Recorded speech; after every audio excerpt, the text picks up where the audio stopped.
thank you so much for having me, and thanks for that introduction. I also Googled myself, and I was also truly mortified by what the pictures I saw of myself. So, Emma, I'm going to find you after this, and we're going to sort this out. But yeah, I mean, I think beyond that, I must kind of just say up front, I have no fucks to give tonight. That way.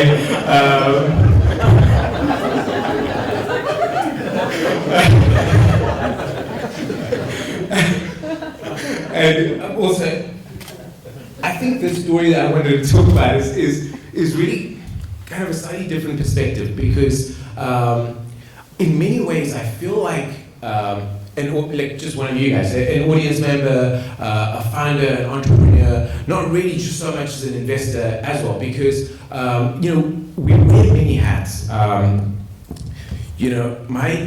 My journey's been somewhat unusual in that I graduated university from the US. I eventually found my way back to South Africa, working as a management consultant, and then I was really kind of believed strongly about this idea that we could change the world as an entrepreneur.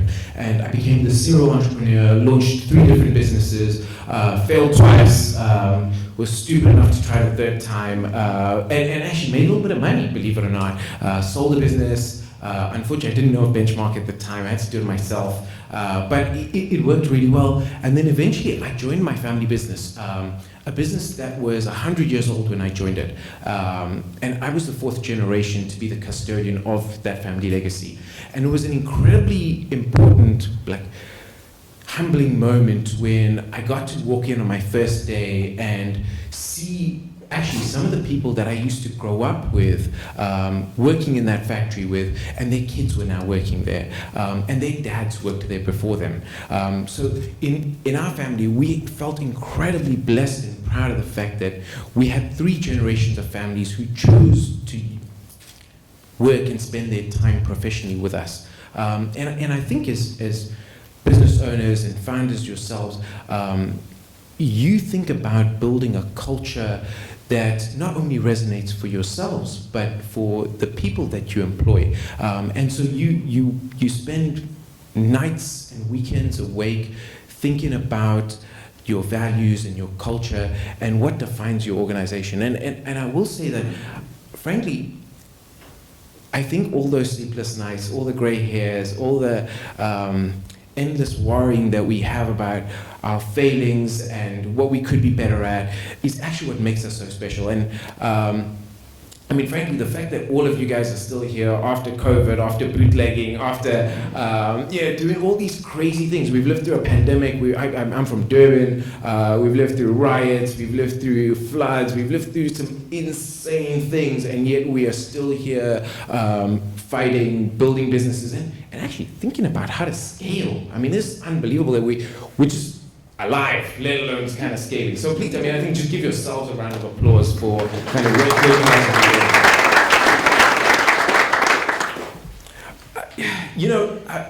I think as South Africans, right, and no disrespect to the New Zealanders, but I think we have this incredible obligation as well, right, to build and create, because by building and creating, we create so much more than just for ourselves. We create for so many others, and it's really, really so special. But to do that is really, really difficult. Simone, I listened to you and you talk about kind of how fortunate you were in your journey of not needing access to so much capital. But I mean, maybe I have a question that I wanted to ask all of you today is, as you all have started your journeys and continue on your journey, how many of you have thought about raising capital in the past? Just a show of hands would be great. Okay, so nearly half of you. And out of you guys who've thought about it, how many of you have actually gone out and raised capital so far? Or at least tried to raise capital so far? Oh, okay, nice. All right, so any been successful with that capital raising process? Amazing. And how many of you had great experiences with kind of that capital raise process? Not so many hands. Okay experiences with the capital raising process? No, oh, then the rest must be really bad, but okay, we won't ask you to put your hands up. But I think that whole, I mean, just what we're seeing there, right, is so powerful because capital raising is really, really difficult. I was on your side of the fence for a long time. I had to pitch after pitch after pitch, trying to raise money, because I didn't want to ask my dad for money. I was too proud to do that, and frankly, I'm actually glad I didn't. I could never have him as my boss, although I do have him now as my boss. So. But you know, I think what I wanted to talk a little bit about today is I've had this privilege of sitting both on this kind of the side of capital raising, and today I sit on the other side of where entrepreneurs and really owner-managers mostly is where we kind of spend most of our time, are sitting in front of us and talking to us about why they're looking for a partner. And I really mean looking for a partner because for somebody who's looking for capital, going to look for an investor is probably the worst thing to do, right? Because our capital's expensive, right? We have really lofty ambitions about the kind of returns we want to make, and so you could probably find a lot cheaper money out there. But if you're looking for a real partner, that's a different kind of kettle of fish. And I think what I've learned from meeting hundreds and hundreds of really amazing entrepreneurs is that there's some kind of almost universal truths that every business, no matter how unique, no matter how much of a snowflake you are and your business is, if you get like 5 things right, I think you've laid the platform that your business is eminently investable. And I really wanted to talk about some of those 5 things for a few minutes with all of you today. So, you know, the crazy thing is, it all started with each of you, right? Your businesses started with you, a vision in the shower or in the bedroom or wherever. Like, you had this moment and you were like, fuck this, I'm gonna quit my job. So the movie was a fucking give. I'm gonna quit my job, I'm gonna go do this, I'm gonna go start like something amazing. And that is so cool, right?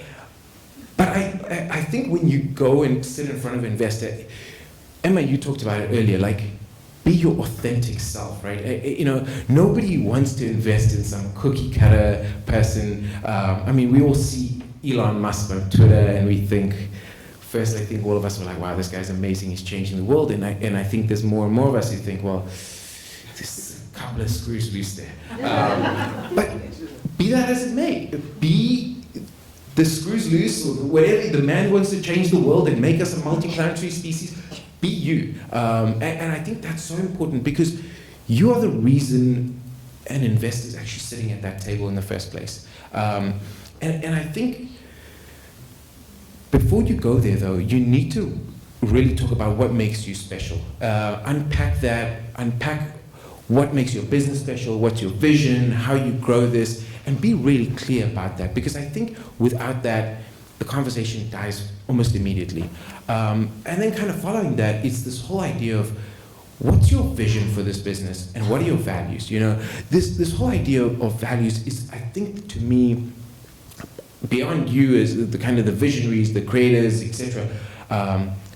Your values are the most important thing afterwards, right? It's what makes your business unique. It's that secret sauce of what do you do differently? How do you kind of do something that your competitors just unwilling to get out of bed and do every single day? So to me, that vision and values thing is be really, really clear about it, because I think when you sit in front of an investor, aligning on those 2 issues is so fundamental, because what we see time and time again is if you don't take the time before you do a deal to really deeply get to know that person who runs that business, you'll eventually find yourself being misaligned on the vision, on the values. And when I talk about vision, is do you expect dividends, or do you want to exit in 3 years, or what do you actually want? And does that person who's investing in your business believe in that strategy and believe in that process that you're going through? And then I think it's about the team, right? You know, you guys are amazing, and I think your job in this, as you scale, is build a team that's equally amazing.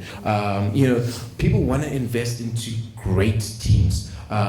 You can't do everything, and I think your ability to let go and to not micromanage as much as we all want to is so important, and it's really fundamental to growing here. And then it's the market, right? I talk about kind of this fourth thing is about understand where in the life cycle of your market are you? Are you in the newspaper industry? Because you can't even give away newspapers for free anymore. Or are you in like electric vehicles, which I think is high growth? Or are you somewhere in the middle where growth is maybe plateauing? But I think the really important thing here is figuring out where you are, how did you grow, and the important thing is in your market, if it's still growing, it's easy to grow when the whole market's rising, right? A rising tide lifts all ships. But then you can kind of, the alternative strategy is saying, can I eat my competitor's lunch? But I can do it by kind of cutting price and just destroying my margin, or if I can somehow figure out a way that I'm in a rising market and at the same time eat my competitor's lunch without cutting my margin, that's an incredibly powerful story to kind of marry together. So, think extensively about that. Understand that market, understand how you compete, how you differentiate in that market. To me, that's fundamental. And then I'd say kind of the superpower for every single business is know your numbers. Use information. Information truly is a superpower. It gives you an ability, it's your GPS. It tells you where you've been and where you're going to. It helps you make better decisions, helps you course correct when you do make decisions. We believe strongly in having great finance people, great finance teams, whether they're internal or external. But use information in your manufacturing process, in your sales process, in every single facet of your business. Because I think, often we don't spend enough time on investing into the people and the systems that give us that information. Because frankly, we live in a knowledge economy today. And having it in Excel or having it in your head is just not good enough anymore. Frankly, I know I'm out of time, but those 5 things are kind of, to me, if you get those 5 things right, you've got an incredibly investable business to go back on. And those are the things that we look at. And frankly, if you got those 5 things right, please come and talk to me. We'd love to come and chat and get to know you guys more.